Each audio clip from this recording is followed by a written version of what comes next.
Alors, je vais vous corriger les trois exercices du test 7, mais avant ça, on va faire un petit point sur le théorème 6, sur les opérations sur les séries. Alors, le théorème 6, il est affiché ici, voilà ce qu'il vous dit. Si vous prenez deux séries de termes général UN et VN, ainsi qu'un réel lambda, eh bien, si les séries UN et VN, si les séries de termes général UN et VN convergent, alors la série de termes général lambda fois UN converge, et sa somme, elle est égale à lambda fois la somme de la série de termes général UN. Et la série de termes général UN plus VN converge, et aussi sa somme, c'est égal à la somme des deux sommes des séries de termes général UN et VN. Je sais, il y a beaucoup de mots somme dedans, mais c'est comme ça que ça se dit en français.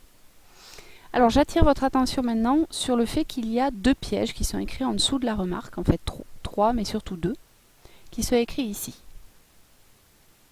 Tout d'abord, ce théorème n'a pas de réciproque. En particulier, pour la partie 2, on pourrait penser que si la somme de la série de termes général UN plus VN converge, il n'y a pas le choix, c'est que les deux séries de termes général UN et VN convergent elles aussi. Or ça, c'est complètement faux. Si vous regardez l'exemple en dessous, vous avez la série de termes général 1 sur UN moins 1 sur N, moins 1 sur N plus 1, qui est une série convergente, ça peut se montrer assez facilement. Par contre, les séries de termes général 1 sur N et 1 sur N plus 1, qui sont des séries harmoniques, elles divergent. C'est le cas des séries de Riemann. Enfin, on est dans le cas des séries de Riemann. Par conséquent, attention, ce théorème n'a pas de réciproque. Deuxième piège, ce théorème ne permet absolument pas de montrer que la série de termes général UN plus VN diverge. Là aussi, si la série de termes général, par contraposé de ce théorème de la partie 2, si la série de termes général UN plus VN diverge, c'est que forcément, soit la série de termes général UN, soit la série de termes général VN, a priori, convergent. Bon. Mais dans le cas contraire, rien ne dit que si la série de termes général UN diverge, et bien alors la série de termes général UN plus VN diverge aussi. Ben non, c'est toujours pareil. Si vous regardez l'exemple précédent, c'est pareil. On a deux séries UN et VN qui divergent toutes les deux. Et pourtant, la série qui est fabriquée avec leur somme, elle converge. Donc pour montrer qu'une série diverge, ce genre de théorème, il ne sert à rien. Il faudra repasser par, en général, la grossière convergence. Bon, et dernier piège, mais enfin ça n'en est pas un. Vous avez vu dans ce théorème, on ne vous parle pas du produit de deux termes généraux de série. Ah ben, c'est normal, il n'y a pas de théorème sur la série UN fois VN. Voilà. Donc n'en inventez pas s'il vous plaît. Alors maintenant venons à la méthode qu'on va appliquer dans le test 7 sur comment étudier la nature d'une série. C'est-à-dire comment dire si une série converge ou pas, diverge ou pas, et quand elle converge, comment trouver sa somme. Alors, on a plusieurs façons de faire. En général, le plus prudent, bon, évidemment, cette méthode, elle marche si on ne reconnaît pas une série qu'on a déjà étudiée, c'est-à-dire soit une série géométrique, exponentielle, une série de Riemann ou une harmonique, qu'on connaît bien, ou les séries dérivées des géométriques. Bon. Mais en dehors de ça, eh bien, si on ne sait pas, on raisonne avec prudence, beaucoup de prudence, parce qu'avec les séries, on peut dire beaucoup de bêtises. Ce qu'on peut faire, c'est par exemple calculer la somme partielle, Sn, c'est-à-dire on se fixe un n, et là, on étudie la somme partielle. Et on étudie la suite de ces sommes partielles. On l'étudie comme on étudierait une suite. Voilà, comme on a fait pour le chapitre sur les suites. Et là, eh ben, parfois, on a des théorèmes qui vont permettre de dire, j'en sais rien, avec les gendarmes par exemple, que ma suite des sommes partielles converge, donc ma série converge. Bon, parfois, on va faire ça. D'autres fois, quand on pressent qu'une série va diverger, eh ben on essaie d'appliquer le théorème de grossière divergence. C'est-à-dire, on regarde le terme général de la série, par exemple UN, et si on arrive à montrer qu'il ne tend pas vers 0, c'est que votre série, elle diverge grossièrement. Ça, c'est un autre cas de figure. Attention, dans ces cas-là, on oublie complètement le théorème 6. Ou alors, pour utiliser le théorème 6, eh ben, on essaie de reconnaître des séries usuelles. Et dans ce cas-là, c'est quand on veut montrer qu'elles convergent, quand on en est déjà certain. Et dans ce cas-là, on décompose le terme général en combinaison linéaire des séries de termes généraux qu'on connaît et qui convergent bien. C'est-à-dire qu'on va essayer de faire apparaître du lambda UN plus bêta VN, avec une série de termes général UN et VN qu'on connaît bien et qui convergent. Bon, c'est la méthode qu'on va appliquer pour le test 7. Alors, première question du test 7.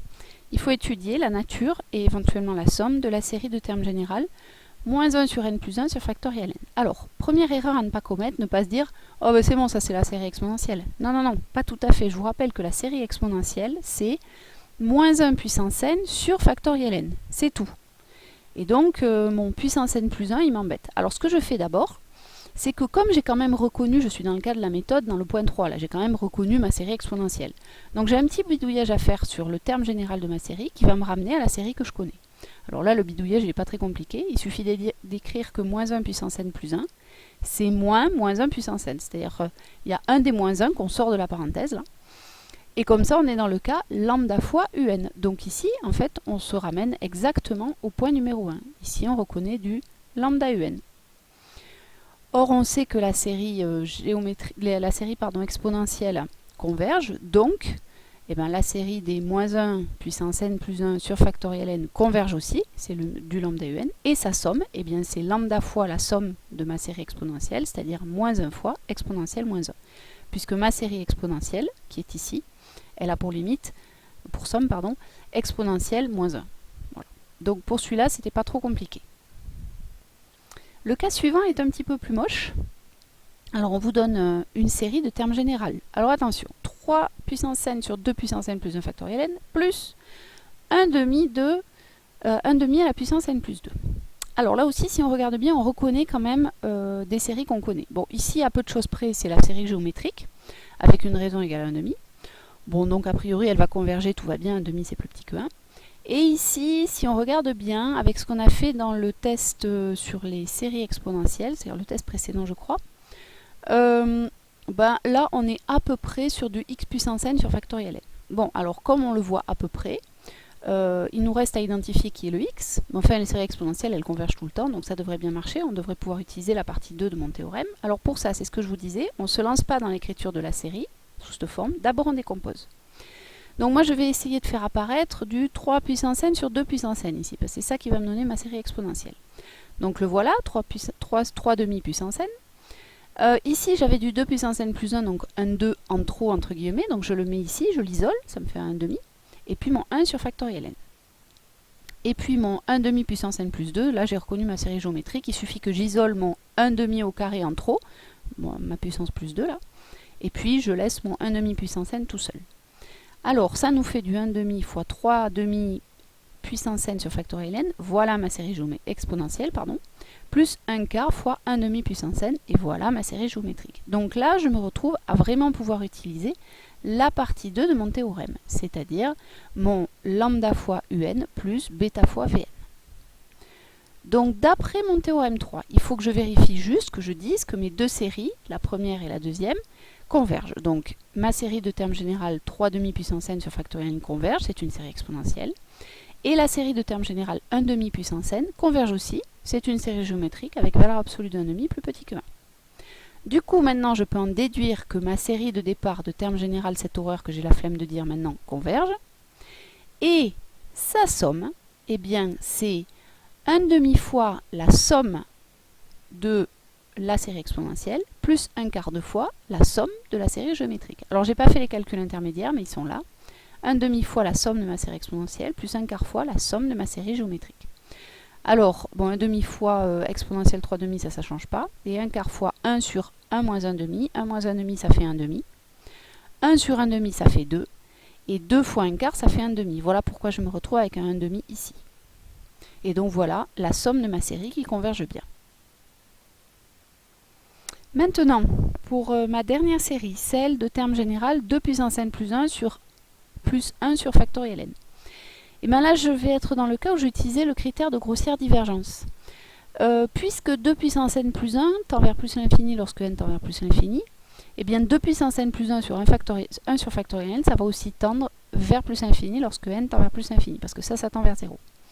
Du coup, ma série, elle diverge grossièrement. Point, et je n'ai rien à dire d'autre. Attention, le raisonnement qui pourrait paraître naturel, qui est puisque la série de termes général 2 puissance n plus elle diverge, forcément si je lui rajoute quelque chose, ça va diverger. Et attention, c'est faux. C'est ce que je vous disais tout à l'heure. Ça serait utilisé la réciproque ici de ce théorème, de la partie 2 du théorème. Or, cette réciproque n'existe pas. Donc surtout, évitez ce réflexe-là.